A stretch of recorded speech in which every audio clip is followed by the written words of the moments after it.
모닝체크 오늘도 세 가지 체크사항 준비했습니다. 첫 번째는요, 시장의 좀 분위기가, 그러니까 매기라고 하는 게 좀 나을 것 같습니다. 시장의 어떤 매수 심리가 코스피, 코스닥 이 두 지수 중에서 이제 코스닥으로 갔던 게 코스피로 움직이고 있다라는 부분을 좀 말씀을 먼저 드리려고 좀 합니다. 사실은 여전히 아직 우리 시장에서 이런 매수 심리가 또 수급 이런 부분들이 아주 좋은 상황은 아닌 거죠. 수급도 뭐 잘 아시는 것처럼 외국인들은 여전히 계속 파는 어떤 그런 추세고요. 사더라도 규모가 굉장히 적습니다. 기관도 뭐 사실은 늘 산다기보다는 왔다 갔다 하는 상황이고 개인들이 좀 주로 사거나 또는 주로 팔거나 이런 상황이 좀 반복되고 있다 보니까 이 수급이나 어떤 매수심 이런 부분들이 좀 눈에 띄게 좋은 상태는 분명히 아니라는 점을 감안하면 결국은 어느 한쪽으로 자금이 더 몰려갈 가능성이 크다라는 거죠. 그게 올해 1월과 2월 한 중순 정도까지는 코스피보다는 코스닥 쪽으로 그런 흐름이 갔었다 그러면 지난달 중반 이후부터 이제 분위기가 코스닥에서 코스피로 이렇게 옮겨지는 그런 모습들이 나타나고 있는데 그게 이제 하나하나 좀 확인이 되고 있습니다. 자, 보시죠. 자, 보시면은 코덱스 레버리지, 그러니까 코스피의 이제 2배 레버리지 상품인데 이쪽으로 자금이 1,200, 1,300 가까이 좀 들어왔고요. 그다음에 타이거 200은 이제 코스피 200 종목에 대한 ETF 상품 되는 거죠. 그다음에 라이즈 200도 마찬가지인 거고, 코덱스 200 TR 상품까지 이렇게 전체로 이 코스피와 관련된 그런 상품들이나 ETF 상품들은 이게 자금이 더 좀 많이 들어오는 모습을 보이고 있습니다. 레버리지가 제일 많이 들어올 정도니까 그만큼 코스피의 반등이 더 클 것이다라고 기대하는 투자들이 많다는 얘기가 되는 거고요.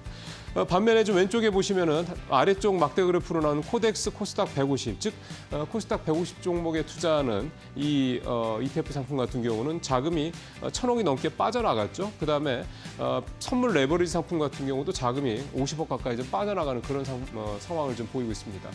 결국 이제 이런 식으로 시장의 어떤 전반적인 매기가 코스닥보다는 코스피로 좀 움직이고 있다. 이제 이런 부분들을 좀 감안을 한다 그러면 투자 전략도 또는 종목 선택도 결국은 이런 시장의 분위기에 연동되는 게 조금 더 어떻게 보면 리스크를 줄일 수 있다. 이렇게 좀 봐야 될 것 같고요.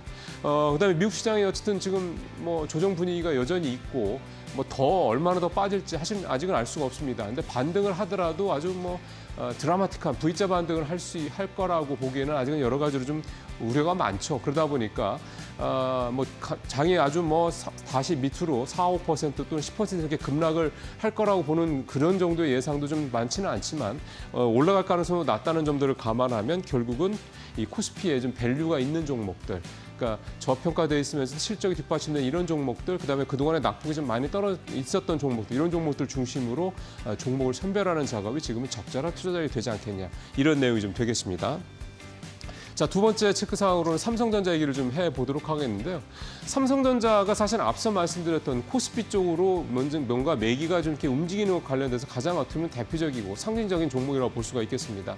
삼성전자 작년에 외국인들 그렇게 팔았음에도 불구하고 여전히 삼성전자에 대한 소액 주주들은 꾸준히 늘어나고 있는 그런 상황이 되고 있는데요. 작년 말에서 올해 들어서도 516만 명을 좀 기록을 하면서 최근 6개월 새 91만 명이 증가를 했습니다.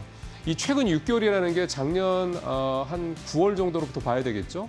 그렇게 번다고 했을 때 외국인이 본격적으로 삼성전자를 매도를 하던 그런 시기거든요. 그러니까 그 이후에도 이 국내 투자자들은 이 삼성전자를 계속해서 저가 매수를 하고 있다라고 좀 볼 수가 있는 건데요.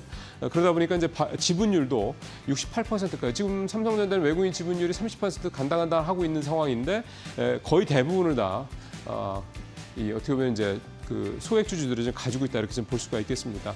그러니까 실적 대비 저평가되어 있다라고 보는 거고, 그러니까 반등을 할 거니까 지금 삼성전자 쌀 때 5만 원대 초중반일 때 이제 사는 게 적절하다고 이제 보는 거죠. 다행스러운 거는 지금 반도체와 관련돼서 이렇게 범용 반도체와 관련돼서 업황이 좋아질 거라는 기대감들이 계속 나오고 있다라는 겁니다. 4월 달에 일단 낸드 플래시 가격을 샌디스크에서 좀 올리겠다는 얘기가 좀 나오고 있고요.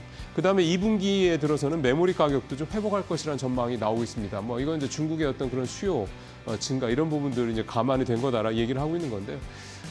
관세 리스크 분명히 있긴 합니다만 사실은 이런 부분들도 어느 정도 주가에 다 반영이 돼 있는 상황이고, 외국인들은 아직도 삼성전자에 대해서는 수급상으로는 뭐 크게 좀 매수라거나 이런 상황은 아니라는 점을 감안하면 삼성전자는 사실은 이제 거의 다 밑에 부분을 다 왔다, 하방을 상당히 좀 단단하게 다지고 있다, 이렇게 볼 수가 있겠습니다.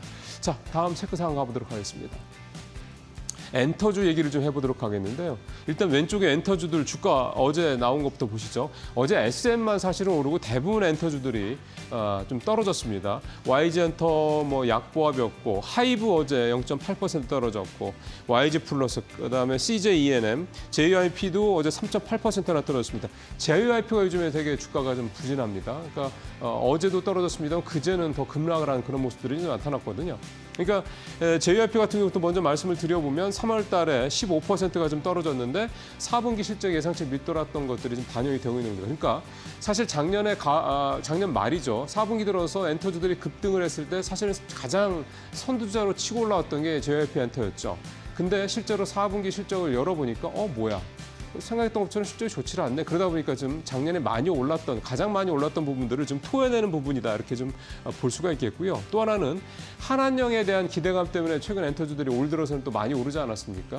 그런데 중국의 경기가 나오는 지표들을 보면 여전히 좋지 않은 겁니다. 그러다 보니 중국이 뭐 내수 경기 부양을 하고 있다. 한한령도 해제한다. 사실 그렇긴 한데 한한령이 해제되더라도 과연 우리 엔터처들이 중국에 들어가서 이렇게 영업을 잘 할 만큼 비즈니스를 잘 할 만큼 중국 내에 수요가 있을 수 있겠네. 이 부분에 대한 좀 걱정이 좀 드는 거죠.